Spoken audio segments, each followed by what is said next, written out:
তো হ্যালো বন্ধুরা, আজকে আমরা সবাই বেরিয়েছি কোথায় বে? সোনাগাছি। সোনাগাছি বলছে না না, আজকে আমরা বেরিয়েছি খেলা দেখতে। খেলা বলে তো আমাদের এখানে ঘাটাল নিশ্চিন্তপুর স্কুল ময়দান, আজকে ওখানে হবে ড্রাগনের ফাইনাল। কি হবে? ফাইনাল কি হবে আজকে? ক্রিকেট খেলা। তো আমরা ওখানে গিয়েই আপনাদেরকে দেখাবো আজকে ড্রাগনের ফাইনাল। যদি খেলা দেখতে যাওয়ার আগে দেখতেই পাচ্ছেন নৌকোতে করে যেতে হবে। ওই যে দূরে এক নৌকো, এতজন দাঁড়িয়ে আছে। তারপরে আমরা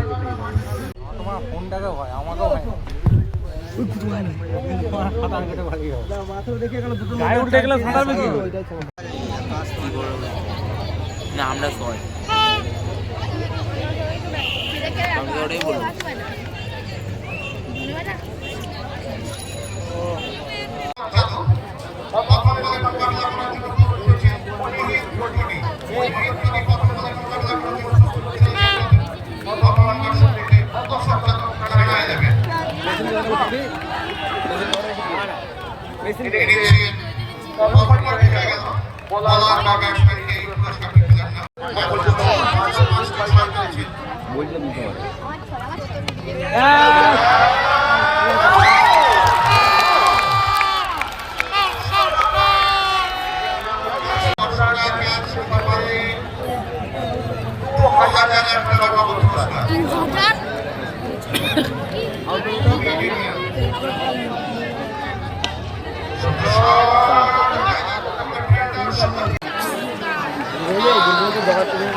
ড্রাগন কাপ চ্যাম্পিয়ন আমরা সবাই স্পোর্টিং ক্লাব নিশ্চিন্তপুর, ওনারা পরপর 2 বছর চ্যাম্পিয়ন হলেন। বিজয়ী ট্রফি, তার সাথে 70,000 টাকা ওনারা নগদ পুরস্কার পাচ্ছেন। এটি দিচ্ছেন বিজয়ী চন্দ্র ঘোষের স্মৃতির উদ্দেশ্যে শিউলি ঘোষ ও বিভাস চন্দ্র ঘোষ। বিজয়ী হয়েছেন আমরা সবাই স্পোর্টিং ক্লাব, পরপর 2 বছর চ্যাম্পিয়ন আমরা সবাই স্পোর্টিং ক্লাব। ওনার হাতে পুরস্কারগুলি তুলে দিচ্ছেন সুস্মিতা ঘোষ, বিভাস চন্দ্র ঘোষ সহযোগে ওনাদের হাতে বিজয়ী ট্রফিগুলি এবং তার সাথে ক্যাশ মানি তুলে দিচ্ছেন। 2026-এ ড্রাগন কাপ চ্যাম্পিয়ন আমরা সবাই স্পোর্টিং ক্লাব নিশ্চিন্তপুর, পরপর 2 বছর চ্যাম্পিয়ন।